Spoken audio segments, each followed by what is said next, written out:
The car engine idled at the curb. Inside, Kinsley's mother and grandmother checked the time. The court-free informal visitation window Charles Evans had been granted with 9-month-old Kinsley was over. It was time for her to come home. But when they approached the door, the atmosphere shifted. Charles refused to hand the baby over. There was no legal custody agreement in place giving him sole rights. By all standard measures, Kinsley belonged with her mother, yet the door remained firmly shut. That night, the family made their first call to the police. It was a call of concern, not yet of panic. They believed the law would simply do its job.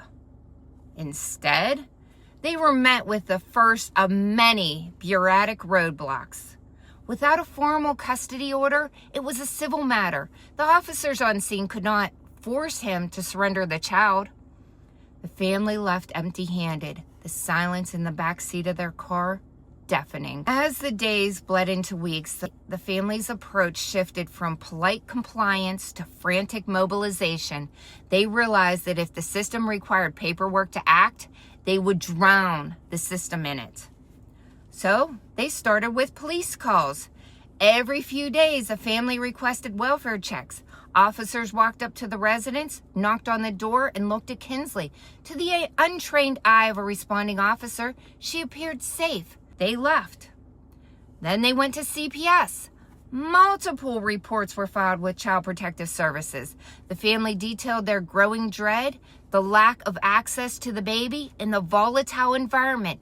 Each report entered a queue, waiting for administrative triage. Then they went the legal route. The family petitioned the courts, begging for emergency intervention. But the legal machine moves in weeks and months, not hours. So then they went the probation angle. Desperate for any lever to pull, the family contacted the Michigan Department of Corrections. Charles was on probation. They argued his erratic behavior and detention of the baby violated his terms. Every avenue was pursued.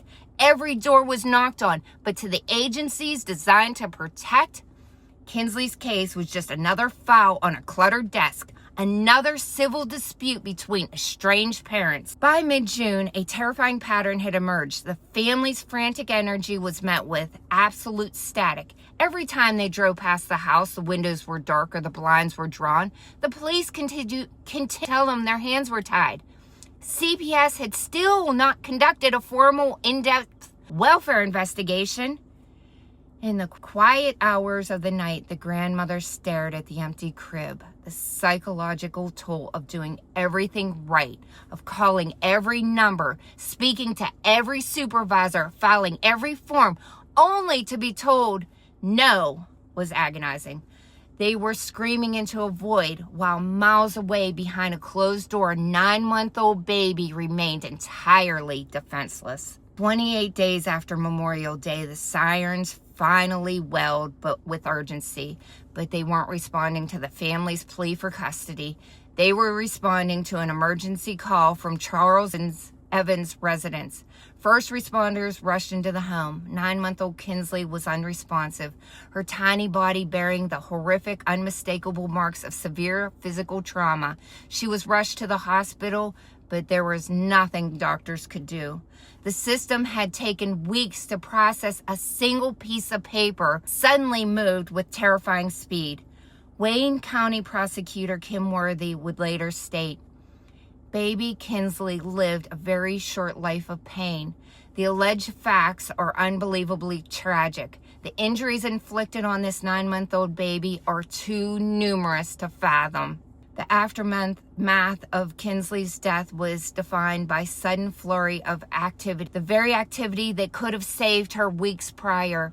On March 26, 2024, Charles Evans was arrested and charged with felony murder and first-degree child abuse. A CPS supervisor involved in the handling of Kinsley's case was fired following an internal investigation into the ignored warnings. But accountability after the fact is a hollow victory. Kinsley's story is not just a tragedy of individual violence. It is a monument to systematic failure. It stands as a chilling reminder of what happens when institutions built to protect the most vulnerable treat desperate warnings as a mere administrative noise.